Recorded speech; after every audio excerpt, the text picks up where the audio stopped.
Well, here we are. 365 days of great music has led us to this. In this video, I will be going over my favorite singles and albums of 2024. That's right, I'm going full watch mojo here. First, I'm going to be covering the singles, and as the word singles implies, I'm only covering songs which were released as singles this year. So as much as I'd love to gush about some non-single songs, we're limiting ourselves to single releases. And to make it easier for everyone, especially myself, I'm just gonna show off numbers 20 through 6 and then talk about the top 5 in depth. So without further ado, here are my numbers 20 through 6 spots when it comes to singles in 2024. All of these are really damn great songs and I'd recommend them to anyone. And with that in mind, here are my top 5 favorite singles of 2024. My number 5 pick for Song of the Year is Holy Holy by Jordy Greep. Though I prefer essentially all of Black Midi's material to Greep's latest LP, I have to admit this one song surpasses even many of the band's greatest moments. The way this song progresses, the chemistry between each performer, the jazz and Latin influences spread across, Greep's vocal inflections all make for such an addictive concoction of rock balladry. Not to mention the hilarious story of a comedically pitiful loser paying not for sex, but to look cool in front of others. The structure of the story tied to the structure of the song never grows old. The track moves at such a thrilling pace, it's hard not to be completely enamored by it with each and every listen.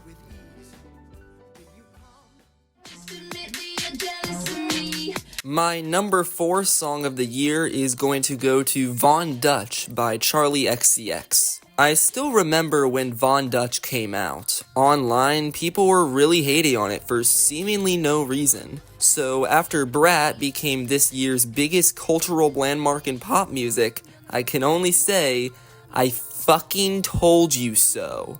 Von Dutch is a pop masterpiece, and in an album as absolutely stacked as Brat, it may just be my favorite track. A self-loving, braggadocious, high-octane club banner with revving engines running the hook and never-ending electronic percussion grooves spread throughout like butter. No other song is better for driving than this. No other song is better for hyping yourself up than this. It is a showcase of Charlie's banner-making ability to the highest degree, and it will be a constant in my playlists for years to come.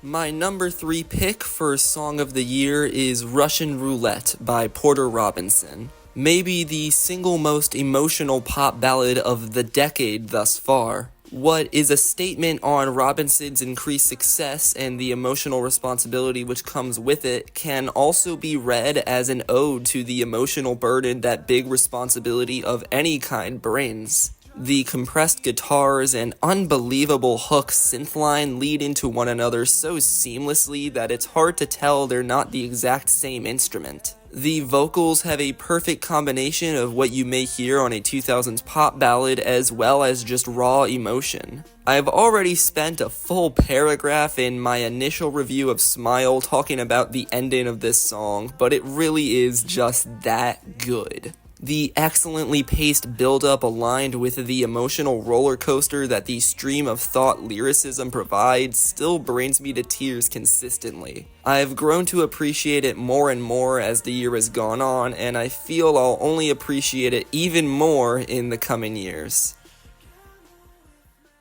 But don't tell no lie about me, and I won't tell truths about you. We all knew Kendrick Lamar had to be high up on the singles list. I could have been lame and just had a 4-way tie of all his songs that came out from his beef with Drake, but I decided to go with the track that stuck with me the most, Euphoria. What is there to say about this song that hasn't been said 100 times at this point? A brutal and in many ways comedic takedown of Drake as a person, the constant beat switches, the constant changes of vocal inflections, oftentimes mocking a Canadian accent. And my god, the quotables. The sheer amount of quotables on this song are absurd. I can spend this entire video quoting Euphoria. Looking back on the beef in hindsight, seeing it become a competition of who can expose the most about the other is honestly quite boring and in many ways very immature. And this is why Euphoria is the peak of the beef to me, because it's simply a series of fantastic disses against Drake. That's what a diss track should be, not exposing random bullshit to make people online freak out, but rather having the most memorable lyrics to prove I am the better rapper than you. And when it comes to that, there's very little which will ever be better than Euphoria. But there can be only one, and I wish I could say this was a close call, but it was really easy to pick my favorite single of the year. Hell, even if I included all songs, not just singles, I'm pretty sure this would still be my favorite song of the year. My number one pick for single of the year 2024 is going to go to Polka Mania by Weird Al Yankovic. This is not a joke, no joshing around here, this is my favorite song to release in 2024. It's been a solid decade since the last real song from Weird Al, so coming back with another polka medley makes all the sense in the world. And since it's been so long since we've last heard from him, he's delivered us a collection of popular songs throughout all that time. From Adele's Hello to Lil Nas X's Old Town Road to Olivia Rodrigo's Vampire, the sheer variety and iconicity here is more vast than any previous polka medley from Yankovic's entire career. I've heard these songs everywhere from different points in my later childhood and entire adolescence. Hearing them compiled in such a genuinely loving and, yes, comedic way makes me honestly quite emotional. It seems silly, but this song is a legitimate love letter to the period of pop music in which I spent many of my most developmental years. Not to mention that this is the most seamlessly structured, excellently produced and performed, and funniest polka medley we've gotten from Mr. Yankovic thus far. From the polka-ized hook of Bad Guy to the hysterical interpretation of WAP, to the downright epic performance of Shake It Off to finish the song off, the energy brought on Polka Mania in many ways surpasses many of the songs it covers. It's not only a fantastic love letter to modern-day pop music in a vacuum, but contextualized, it is more proof that Weird Al Yankovic is simply one of the greatest musicians of all time. To me, it makes all the sense in the world for this to be my favorite song of the year. Man, what a great year for music. Oh crap, I still have to talk about the albums. Unlike the singles, I will actually be talking about every single album in my top 30. However, my synopses for most of them will be quite short, and as we get to the top of the list, they'll start to become longer and longer. And of course, the top 10 I will be talking about in complete detail. So let's go over what you've all been waiting for, no further delay, my top 30 favorite albums of 2024.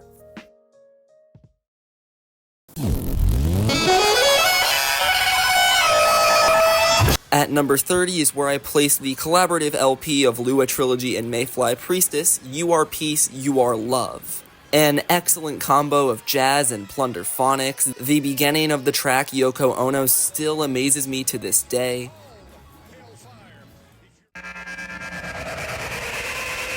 At number 29 is where I place Teaches Dust to Reason by Alexander Gregory Kent, a fun drone and noise novelty which just makes me want Sheerling LP1 the more I think about it. I'm telling y'all, Sheerling LP1 will be a top 5 album for next year. At number 28 is where I placed Absolute Elsewhere, the latest from Blood Incantation, the most epic death metal album of the year with a slew of diverse instrumental ideas. Oh, yeah. Look who At number 27 is where I placed Triple Digits 112 by Richie with a T. The first solo album from the Injury Reserve and by Storm member is a subtle and modest piece of abstract hip-hop excellence. I hear you went down. At number 26 is where I placed I Lay My Life Down For You by JPEG Mafia. While certainly not on the same level as other releases, this is still JPEG Mafia, so it's still great in its own special way. Number 25 is where I put The New Sound by Jordy Greep. The former Black Midi frontman wears his influences on his sleeve and then tie-dyes that very same sleeve with all sorts of weird colors on this one. I'm no stranger to critiquing this album, but even I will admit the Greepster was cooking.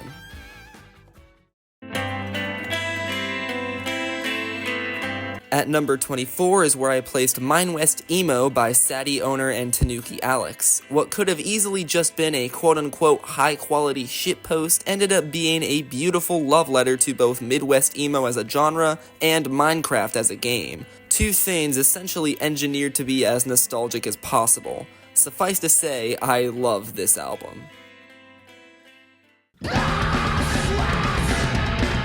At number 23 is where I placed Exhaust by Pyrid, a downtrodden, dissonant piece of death metal excellence.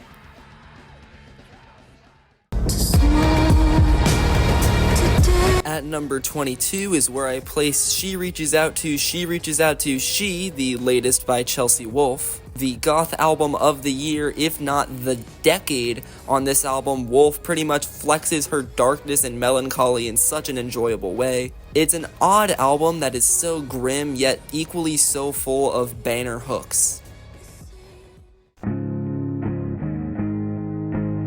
At number 21 is where I placed No Depression in Heaven by Midwife, this year's best in slowcore, a genre that I'm usually skeptical of. The soft, lovely lo-fi production and reverb make this genuinely grouper-like, and if you know me, you know I am obsessed with grouper, so that's quite a compliment. At number 20 is where I placed Monarch of Monsters by Violet Pony. As someone new to the Violet Pony canon, this album stunned me with how fluidly it meshes very wicked pop ideals as well as alternative metal and occasionally post-rock. I've already made clear my sheer love of the track Sludge, but as a whole, this album has so many crazy ideas and abrasive moments it makes my head spin. At number 19 is where I put Every Bridge Burning by Nails. The grindcore goats return doing what they do best, the most high-octane, high-volume, high-speed, high-violence form of metal imaginable. They're still making the kind of music that sounds like how it feels to chew 5 gum. At number 18, I put Funeral for Justice by Mado Mokhtar. The Niger-based quartet makes a genuine argument for being the best psychedelic rock band in the entire world. The amazing grooves, melodies, and hooks of these songs reign on as some of the catchiest in 2024. And what a fitting album name. Internationally, if this album is played at the actual Funeral for Justice, I will be attending. At number 17, I put Moving On by Leak Room, the most artistically consistent work of Austria's indie rock golden boy, with minor post-rock influences fueling his guitar playing, some excellent electronic playfulness, and his always stunning low voice. Leak Room crafts his best album to date. And at number 16, I put Tragedy as Catharsis by Drive Your Plow Over the Bones of the Dead. When the band name is that considerably longer than the album name, you know it's gonna be a banger. By a landslide, the best Screamo album to release this year, so obtuse, mathematical, and energetic throughout, with better production than about 90% of their Screamo contemporaries. This album may only be about 18 minutes long, but it feels equally much longer and shorter than that in the best of ways. Starting off the top half of the list, I have 3+5 by Melt Banana at number 15. Brisk, flashy, and overall fantastic glitchy noise rock from the Japanese legends. As the months have gone on, I've come to appreciate the sheer positivity which emanates from this album. I have no clue if that was the intention, but compared to the frequently depressive or anxious genre of noise rock, having a noise rock album which is this fun is so nice.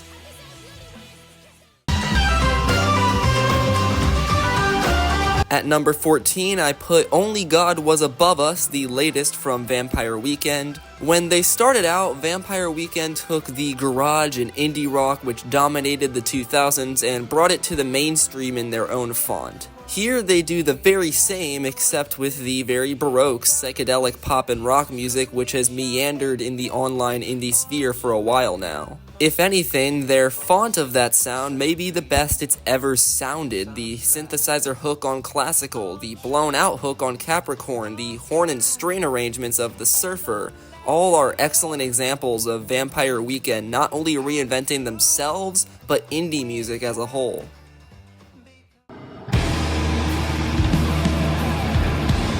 At number 13, I put Sparagmos by Spectral Voice. On top of having my favorite album cover of the year, you'll be remiss to find any music more dark or gritty than this. It feels like every metal fan got what they wanted this year. The death metal guys got Blood Incantation, the grindcore guys got Nails, and the doom metal guys got Spectral Voice. In undoubtedly the best doom metal album in many, many years, we have cacophonous guitars which can equally cut like the sharpest blade as well as move like a steady ocean wave. The production here is so interesting as, especially with good headphones, you'll hear something at all angles at varying times, almost to exemplify the horror aspect of the album, as you may feel the need to look over your shoulder to make sure that what you heard was the album and not something behind you.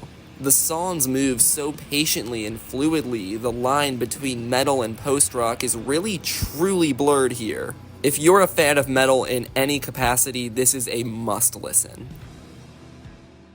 White boys knocking this shit and y'all mad at me, y'all can suck my dick. At number 12, I have Chromacopia by Tyler the Creator. While sticking to his neo-soul and alternative hip-hop guns, Tyler delivers on his most vulnerable album to date. After so many albums in which he plays a character, seeing him very literally play himself is definitely a big mental transition to make when first hearing Chromacopia. What stands out to me most walking out of it is how Tyler isn't just showcasing his growth. He does do that, of course, but with the intention of sharing that growth with others. There's a comment on my review of Chromacopia which really stuck with me quite a bit. In it, it brings to light the reference that the closer I Hope You Find Your Way Home is making to Call Me If You Get Lost and the progression from it. Where Tyler was once willing to use his songs to help others find themselves, now he uses it to encourage them to step away from the music and find their own way home.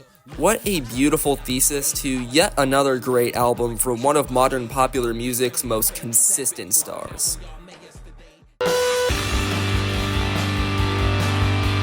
At number 11, I put Night Palace by Mount Eerie. Due to both time constraints and the sheer daunting task of dissecting this massive experience, I neglected to review this album this year or even cover it in a mini review mix. Even if this is more short form, I'll try to in some way do a makeup review here. This is the most vast album in Phil Elverum's now over 2-decade-long catalog, both sonically and conceptually. A reflection on just about every musical ideal that Phil Elverum has sprouted thus far. Yet every idea is presented in a different light. There's a large emphasis on noise and abrasiveness, perhaps making this the least accessible album in his catalog to date. Whether it's very static and fluorescent noise or more musical, almost majestic noise to back a sonic landscape. Not to neglect the psychedelic folk which graces this album on a track like Huge Fire, there's also plenty of new ideas such as some electronic experiments on Stone Woman Gives Birth to a Child at Night, or just straight up rock like on And Sun and Writing Poems. Night Palace is also the most eclectic collection of vague and pretty lyrical ideals in Elverum's catalog thus far. He has had a tendency to view the world as vast in music with very earthy descriptions of nature and what resides in it. This seems to be the first of his albums to include the activities of people in that vastness, the good and the bad. You see reflections of the minor aspects of his life as a single father, his conversations with other parents, as well as the absolute ultimate love he has for his daughter. He also looks inwards towards himself as he has aged and continues to age. And for the first time ever, he looks outwards to a political landscape. This album has themes of colonization and the conservative desire to forget tragedies caused by American progress, such as on non-metaphorical decolonization and the 11-minute spoken word piece Demolition. While I do sometimes feel quite fatigued upon a full listen with its hour-and-a-half length, I really don't think Night Palace could be shortened even by a single second. Every single track is necessary and structured magnificently to provide a message which is so present and personal and vulnerable. Yet another classic from one of the greatest artists in any artistic medium in the 21st century. And somehow, this isn't even in my top 10 this year. This year was fucking insane for music.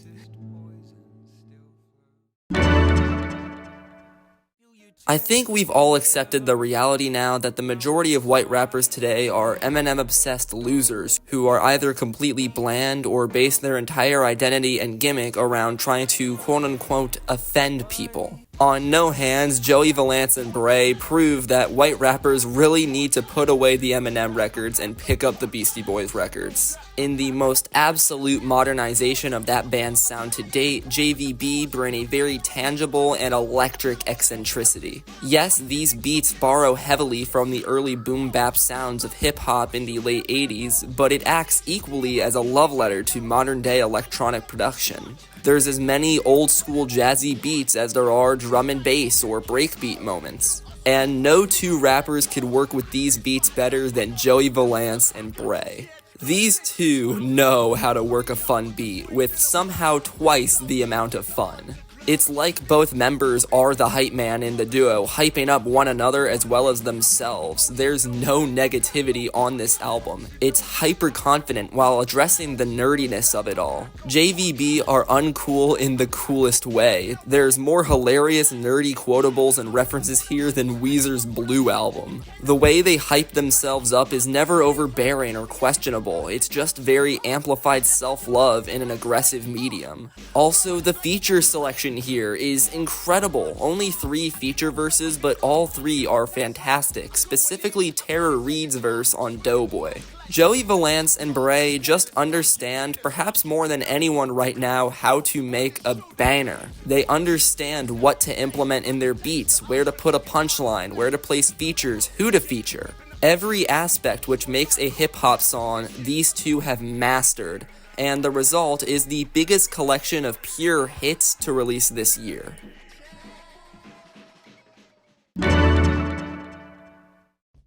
Last year really started musically when I first heard Model Actress's debut album, Dog's Body, an excellent queer industrial rock and pop album which opened the figurative floodgates for the rest of that year's great releases. This year really started musically when I first heard The Last Dinner Party's debut album, Prelude to Ecstasy, an excellent queer glam rock album which opened the figurative floodgates for the rest of this year's great releases. Ignoring this band's frankly unnecessary controversy this year, only proving the gender-driven double standards of many music fans, The Last Dinner Party have proven themselves to be the new band to look out for with their luxurious production, excellent variety, and the grand scale of their music. A modern classic in glam rock, the hooks in this album interpret that genre name as literally as feasibly possible. They are glamorous as hell, whether it be Abigail Morris's legitimately operatic voice or the variety of instrumentation on display. Just look at Burn Alive, which goes from heartbeats of drums and minimal electronic strains to a marvelous synth hook so immediately and seamlessly. This album, while being so sonically consistent, has so many different feeling songs, from the glam ballad of The Feminine Urge, to the luscious garage rock of Sinner, to the Black Country New Road like Beautiful Boy. All of it sounding so captivating and enthralling, and atop it all, a very simply delivered yet necessary feminist message which runs through the entire runtime like one massive anthem. If this is what The Last Dinner Party is able to deliver on their debut, imagine where they're going to go from here. Prelude to Ecstasy is the biggest shout of girl power in music this year, and if me saying that makes you wince, we don't want you here anyways.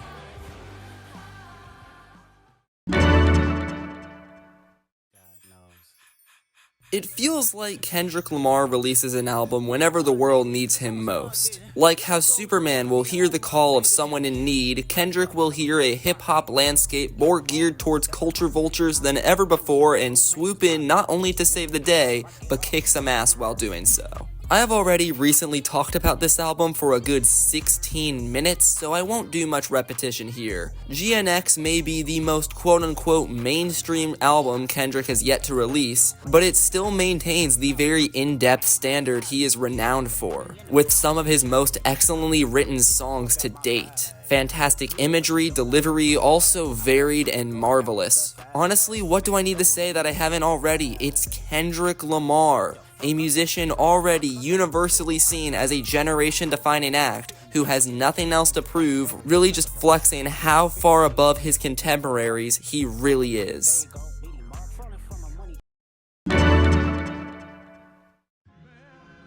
Despite liking much of Ka's previous material, I've only actually first heard The Thief Next to Jesus recently.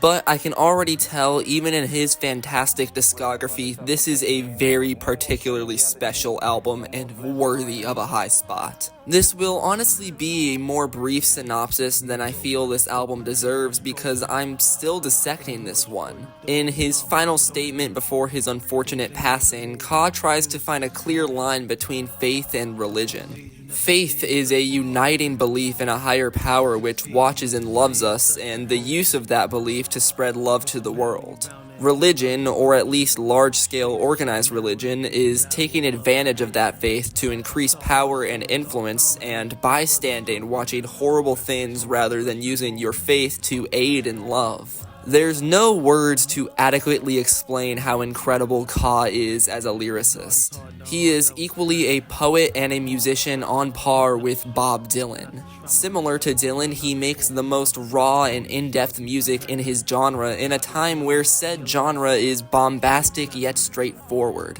Where Dylan brought poetic beauty to folk and rock music in the 60s, Ka brought poetic beauty to hip-hop in the 10s and 20s. I don't see The Thief Next to Jesus as a piece of entertainment, rather a modern-day 95 Theses with the intention to expose only increasing flaws in the system in which we worship and celebrate our faith. Long live the King Ka. Rest in peace.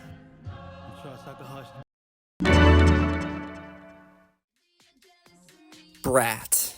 I mean, come on, it's Brat. We all know Brat, from critical acclaim to being everyone's profile pictures for a few months, to its inclusion in a presidential campaign, to being Collins Dictionary's Word of the Year.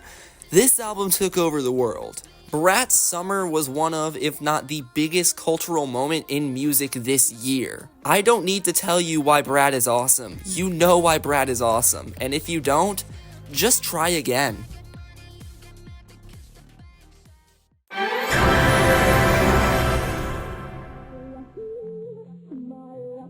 In 2012, the year commonly referred to as the last of the golden age of the internet, I was 6 years old. To me, the golden age of the internet is nothing more than a vague, foggy memory filled with Lego Flash games. But when I listen to Porter Robinson's Smile, I feel like I lived every second of the golden days. Every great Newgrounds animation, every new OG Smosh video, every great MySpace page. This album is the closest I'll ever get to that distinctly nostalgic feeling of the internet belonging to the people rather than industry. In my original review, I really emphasized the very depressive lyricism of the album, and while I absolutely stand by that, I wish I covered more of the sheer happiness the album sounds like to juxtapose that. The chirpy synth sound and compressed guitars seem to be of a time long past, matched with Robinson's almost classic pop punk and popular emo vocals. Smile is unmatched in nostalgia and utter joy.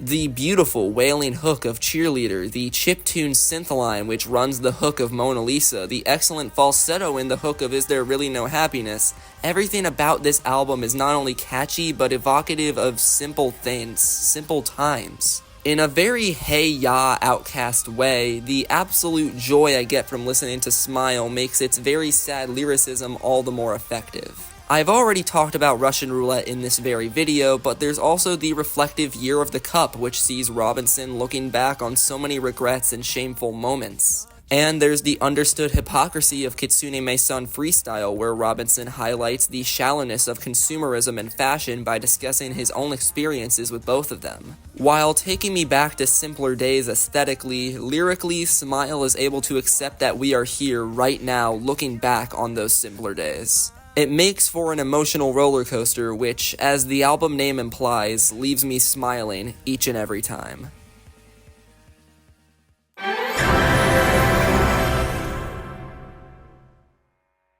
There's no proper way to transition into this spot on the list. In a year where both sides of the American political spectrum have tried to brush it off as a quote-unquote conflict, anyone with eyes can see the genocide taking place in Palestine. With one of the world's most vigorously political bands to ever exist, Godspeed You Black Emperor, coming out with an album non-titled after its official death count as of February 13th of this year, I expected a furious glower sent down upon the Western government forces which stand by and allow this to happen. I did not expect this album. No Title is a piece of awareness and hope, a dim, gut-wrenching look towards what is really happening, as well as a rallying cry that if enough people really speak up and fight for the murder and destruction to end, maybe our governments will really try. Maybe the United States won't veto a UN-enforced ceasefire multiple times in a row. Godspeed does this in their signature style of show, don't tell. While not saying any words with the exception of one short poem towards the middle, Godspeed says so very much. The strings are produced in a way where you can feel the bow move across the instruments as though you're watching them perform it. You feel the shakiness of hands, the trembling of fingers, the fear and anguish being performed. The drums are alarmingly loud as they pound the often simple rhythm of the song, as though they are seeking to destroy the music they are accompanying. The guitars are heavy and oftentimes so distorted as to sound dizzying and uncanny, like war jets flying above you and the sound of walking becoming equivalent to the sound of the shifting of rubble. This is the most imagery the band has ever been able to produce through their performances. The arrangements and compositions are overwhelmingly heartbreaking. Sometimes the music questions, what can we possibly do? And other times the music answers, we can fight. We can choose love. No Title is the best album that Godspeed You Black Emperor has put out in decades. It's brutal, it's beautiful, it's downtrodden, it's hopeful. It's everything that the band has ever stood for and more, another masterpiece from one of the greatest bands of all time.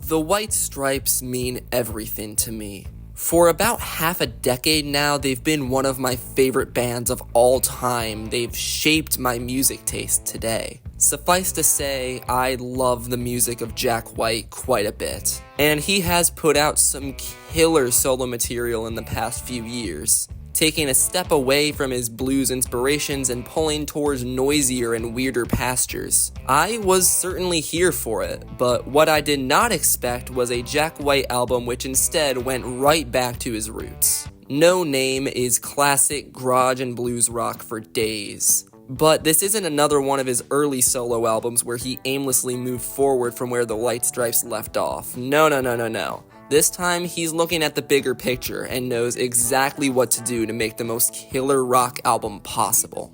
The sheer emphaticism on display throughout No Name is euphoric.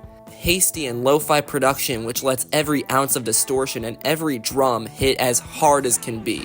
The immense chemistry between each musician is incredibly evident. Hooks are out the wazoo. This may be the most catchy album he has ever made in any of his projects. Old Scratch Blues, Bombing Out, What's the Rumpus, Number One with a Bullet, and more have all lived in my head rent-free since release.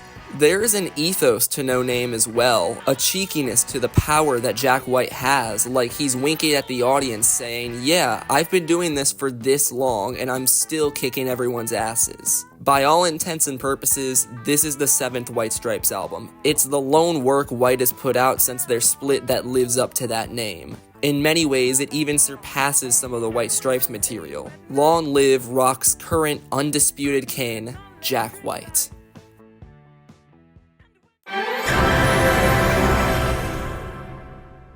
Some albums just release at the perfect time and the perfect place. This year, I moved states for my freshman year of college. Suffice to say, a massive and inevitable shift in my life. Just a day after move-in, both I and the world as a whole were blessed with Magdalena Bay's Imaginal Disc. My first semester of freshman year was a cavalcade of excitement, freedom, new people, good and bad, as well as extreme stress and anxiety which pushed me harder than ever before. When I listen to Imaginal Disc, I'm brought back to that beginning of the semester where everything was new and exciting. It's that mental environment that makes the album feel like anything is possible, and it makes its message of changing yourself for the better resonate even more given the context in which it entered my life. I really think that Imaginal Disc was crafted on a different planet. It's hard to imagine music this phenomenally produced and structured being crafted by mere human artists. It's also hard to imagine making music this jovial and lovely with the sheer and utter stress and horrors of the modern day. I guess even the happiest songs can be an outlet. And when I say happiest, I mean this is the biggest showcase of absolute joy and ebullience you'll hear this decade. Very few albums reach such life-affirming levels like this one does. This album isn't just dynamic, it's dynamite. The production is otherworldly with so many in-depth sounds swirling around you. It's entrancing how many ideas are put into each instrumental while still staying cohesive and even accessible as a pop album. While staying a pop album, there are so many moments that go far beyond the expectations of pop music, which make this more of a psychedelic masterpiece. The instrumental Calamity, which closes out Tunnel Vision, the swelling strains of Angel on a Satellite, which feel like a warm hug from your partner, the robotic chants and throbbing movement which graces the end of Killing Time. There is a seemingly unlimited amount of gripping moments on Imaginal Disc that take your happiness glands and squeeze those suckers until they're dry. The structure of this album is really just throwing as much beauty and life at you up until the point where you are so overwhelmed from elation that you can't stand it anymore. I was on the Magdalena Bay hype train from Mercurial World, and seeing them put out an album of this magnitude was one of the best moments, music or otherwise, this year. It has been a soundtrack to my college experience and life, and a reminder that while the world is cruel, it can also be beautiful. The fact that I still feel this band has not reached their peak yet is shocking. And yet, there's still one album this year I'd place above it. In maybe the most stacked year this decade so far, one album stood tall as my favorite of 2024.